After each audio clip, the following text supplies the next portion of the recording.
Hello दोस्तों, आपका फिर से स्वागत है हमारे चैनल में। आज हम आपको लेकर चलेंगे खाटू श्याम जी मंदिर, जो है राजस्थान में। दिल्ली से इस मंदिर की दूरी अराउंड है 300 किलोमीटर, जिसको कवर करने में लगते हैं दिल्ली से अगर आप चल रहे हैं तो 6 घंटे। तो अभी सुबह के हुए हैं 7:30 बजे और हम यहाँ से अभी निकलेंगे अराउंड 8 बजे के करीब। तो हम कोशिश करेंगे कि 2 बजे के आसपास वहाँ पे पहुंच जाएं। तो इस सफर में मेरी कोशिश यही रहेगी कि आपको मैं इस मंदिर के बारे में पूरी इन्फॉर्मेशन दूं कि क्या मान्यता है, और अगर बाकी रिलेटेड इन्फॉर्मेशन कहाँ से क्या रोड है, कैसा रोड की क्या कंडीशन है, क्या टोल वगैरह लगता है। तो इस वीडियो को पूरा देखिएगा और जो बने रहेगा हमारे साथ। तो स्टार्ट करते हैं इस वीडियो। खाटू श्याम जी का असली नाम बर्बरीक है। महाभारत की कहानी के अनुसार बर्बरीक जी का सिर राजस्थान प्रदेश के खाटू नगर में दफना दिया गया था, इसलिए बर्बरीक जी का नाम खाटू श्याम बाबा के नाम से प्रसिद्ध हुआ। वर्तमान में खाटू नगर सीकर जिले के नाम से जाना जाता है। खाटू श्याम बाबा जी कलयुग में श्री कृष्ण भगवान के अवतार के रूप में माने जाते हैं। श्याम बाबा घटोत्कच और नाग कन्या मौरवी के पुत्र हैं। पांचों पांडवों में सर्वाधिक बलशाली भीम और उनकी पत्नी हिडिंबा बर्बरीक के दादा दादी थे। कहा जाता है कि जन्म के समय बर्बरीक के बाल बब्बर शेर के समान थे, अतः उनका नाम बर्बरीक रखा गया। बर्बरीक का नाम श्याम बाबा कैसे पड़ा, आइए इसकी कहानी जानते हैं। बर्बरीक बचपन में एक वीर और तेजस्वी बालक थे। बर्बरीक ने भगवान श्री कृष्ण और अपनी मां मौरवी से युद्ध कला कौशल सीखकर निपुणता प्राप्त कर ली थी। बर्बरीक ने भगवान शिव की घोर तपस्या की थी, जिसके आशीर्वाद स्वरूप भगवान शिव ने बर्बरीक को 3 चमत्कारी बाण प्रदान किए थे। इसी कारणवश बर्बरीक का नाम 3 बाणधारी के नाम से भी प्रसिद्ध हुआ। भगवान अग्निदेव ने बर्बरीक को एक दिव्य धनुष दिया था, जिससे वो तीनों लोकों पर विजय प्राप्त करने में समर्थ थे। जब कौरव पांडवों का युद्ध होने का सूचना बर्बरीक को मिली, तो उन्होंने भी युद्ध में भाग लेने का निर्णय लिया। बर्बरीक अपनी मां का आशीर्वाद लेने उनके पास गए और उन्हें हारे हुए पक्ष का साथ देने का वचन देकर निकल पड़े। इसी वचन के कारण हारे का सहारा बाबा श्याम हमारा यह बात प्रसिद्ध हुई। जब बर्बरीक जा रहे थे तो उन्हें मार्ग में एक ब्राह्मण मिला। यह ब्राह्मण कोई और नहीं भगवान श्री कृष्ण थे, जो कि बर्बरीक की परीक्षा लेना चाहते थे। ब्राह्मण बने श्री कृष्ण ने बर्बरीक से प्रश्न किया कि वो मात्र 3 बाण लेकर लड़ने को जा रहा है, मात्र 3 बाण से कोई युद्ध कैसे जीत सकता है। बर्बरीक ने कहा कि उनका एक ही बाण शत्रु सेना को समाप्त करने में सक्षम है, और इसके बाद भी वह तीर नष्ट न होकर वापस उनके तरकस में आ जाएगा। अतः अगर तीनों तीरों के उपयोग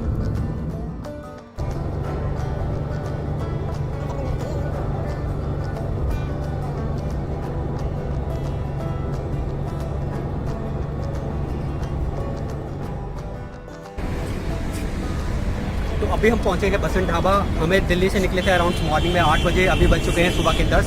हमें 2 घंटे लगे और हमने कवर किए हैं 60 से 70 किलोमीटर। तो अभी हम ब्रेकफास्ट करने के लिए रुके हैं बसंत ढाबा में। चलिए अंदर चलते हैं और देखते हैं क्या क्या खाने को मिलता है।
विनाश कर सकता है।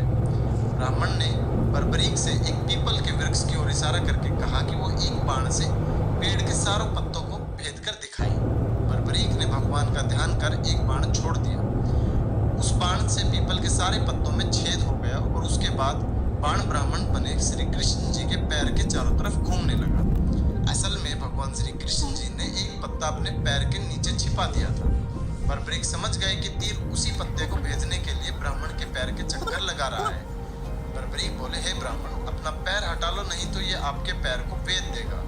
श्री कृष्ण बर्बरीक के पराक्रम से प्रसन्न हुए। उन्होंने पूछा कि बर्बरीक तुम किस पक्ष की तरफ से युद्ध करोगे। बर्बरीक बोले कि उन्होंने लड़ने के लिए कोई पक्ष निर्धारित तो नहीं किया, वो तो बस अपने वचन अनुसार हारे हुए पक्ष की ओर से लड़ेंगे। श्री कृष्ण ये सुनकर विचार मग्न हो गए, क्योंकि बर्बरीक के इस वचन के बारे में कौरव जानते थे। कौरवों ने योजना बनाई थी कि युद्ध के पहले दिन वो कम सेना के साथ युद्ध करेंगे।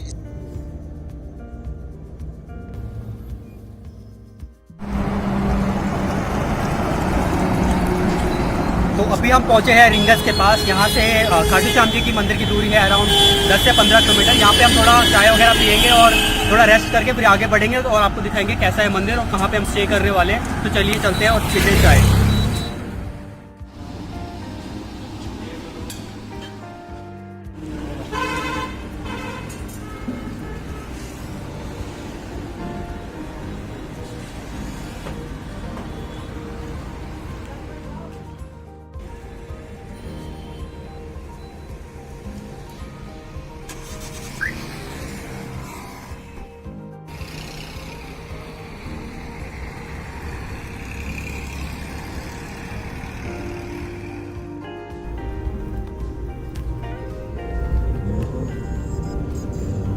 आ जाएंगे। अगर बर्बरीक कौरवों की तरफ से लड़ेंगे तो उन्होंने अपने चमत्कारी बाणों से पांडवों का भी विनाश कर देंगे। कौरवों की योजना विफल करने के लिए ब्राह्मण बने श्री कृष्ण ने बर्बरीक से एक दान देने का वचन मांगा।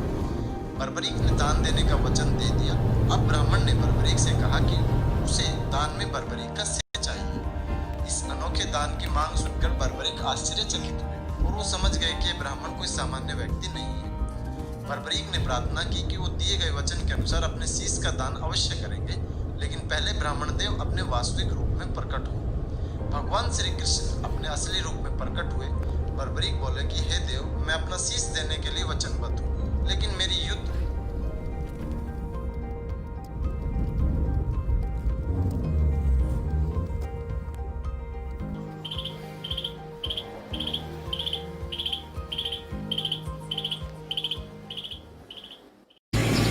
तो हम पहुंच चुके हैं कर्णावती भवन। आप देख सकते हैं पे कर रहे हैं। मैं आपको अंदर जाके दिखाऊंगा रूम्स वगैरह कैसे हैं। हम मॉर्निंग में निकले थे 8:30 बजे के अराउंड और हम पहुंच गए यहाँ पे 2 बजे आसपास। अभी 2 बजे हैं दोपहर के। हम अराउंड 6 घंटे लगे यहाँ पे पहुँचने में। तो अंदर करते हैं चेक इन और आपको दिखाते हैं रूम्स वगैरह कैसे हैं। और यहाँ से हम थोड़ा रेस्ट वगैरह करके फिर जाएंगे खाटू श्याम जी मंदिर, जो यहाँ से अराउंड 2 किलोमीटर की दूरी है। तो अभी अंदर चलते हैं, रूम्स देखते हैं, थोड़ा रेस्ट करते हैं, फिर हम रिफ्रेश होकर आएंगे और चलेंगे खाटू श्याम जी मंदिर।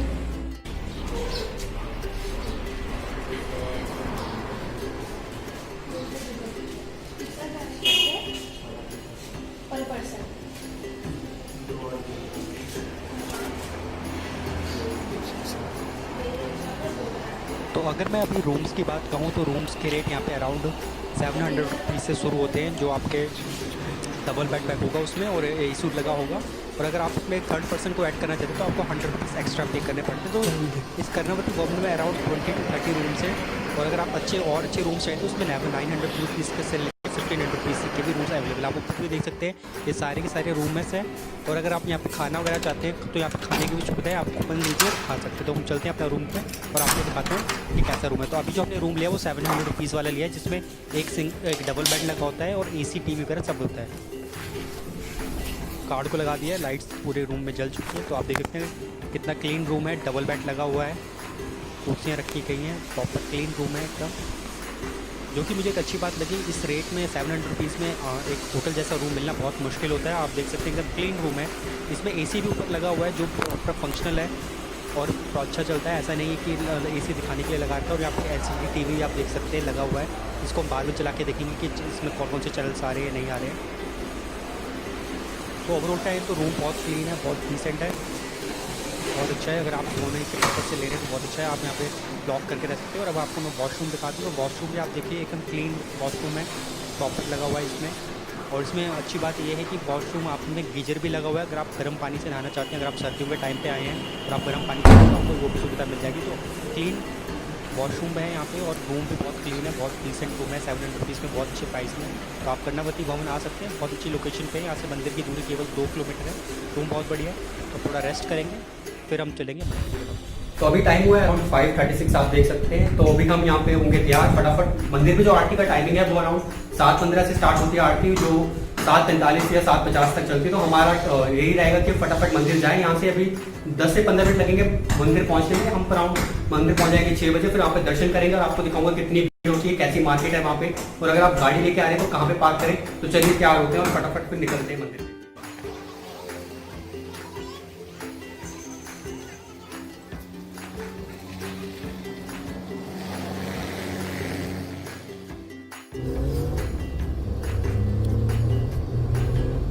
इच्छा है।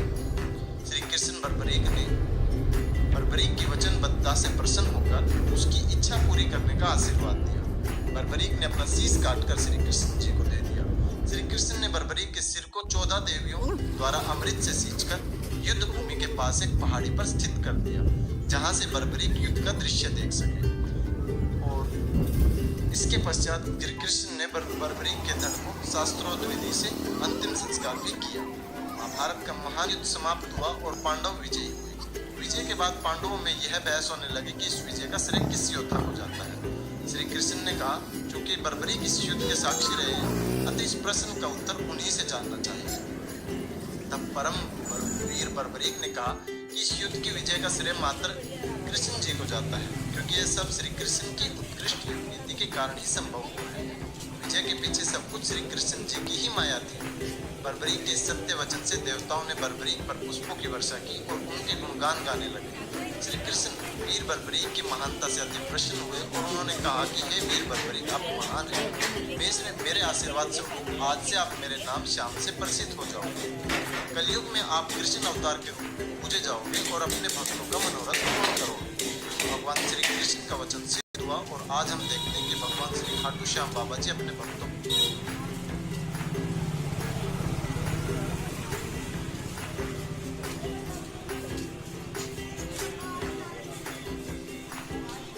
तो दोस्तों, आपने अभी खाटू श्याम जी के बारे में पूरी मान्यता क्या है जानी और सुनी, एक स्टोरी कैसी है। तो आपको अगर अच्छी लगे तो जय खाटू श्याम जी बाबा जी की। और आप देख सकते हैं बाज़ार कितना सजा हुआ है। अभी दिवाली का टाइम आने वाला है तो बाज़ार पूरा भरा हुआ है। बट आप देखें तो अभी पब्लिक इतनी नहीं है, क्योंकि सब दिवाली के सीज़न में यहाँ पे पीक सीज़न नहीं होता है। गर्मियों के सीज़न और संडे वगैरह को आप आएँ तो आपको बहुत भीड़ देखने को मिलेगी। तो मैं आपको यही सजेस्ट करूँगा, आप कभी भी आना चाहें तो सैटरडे वगैरह संडे वगैरह को ना आएँ, उस दिन के अलावा किसी और दिन ला सकते हैं। आप देख सकते हैं बाज़ार के साथ सजा हुआ है, बहुत अच्छा बाज़ार है। यहाँ पे खाने पीने के भी बहुत अच्छे ऑप्शन अवेलेबल है। अगर आप खाने पीने के मकसद से आ रहे हैं तो आपको यहाँ पे बहुत कुछ खाने को भी मिल जाएगा।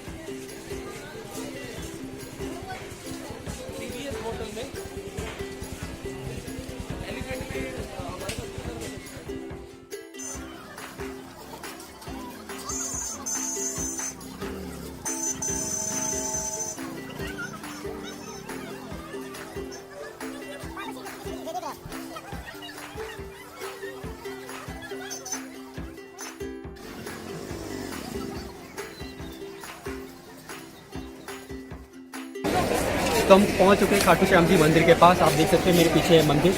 और अगर आपको पार्किंग की बात करूँ तो यहाँ से पार्किंग है 300 मीटर की दूरी पे। अगर आप गाड़ी लेके आ रहे हैं तो हमें पार्किंग की व्यवस्था अवेलेबल नहीं है, आपको पीछे गाड़ी को पार्क करना पड़ेगा। तो मंदिर में आप देख सकते हैं जरा भी भीड़ नहीं, क्योंकि अभी सीजन नहीं चल रहा है। तो चलिए चलते हैं मंदिर के अंदर और करते हैं भगवान के दर्शन।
दोस्तों आशा करता हूँ आपको भी अच्छे दर्शन हुए होंगे। अगर आपको ये वीडियो अच्छा लगा है तो प्लीज़ इस वीडियो को लाइक कीजिए और हमारे चैनल को सब्सक्राइब कीजिए।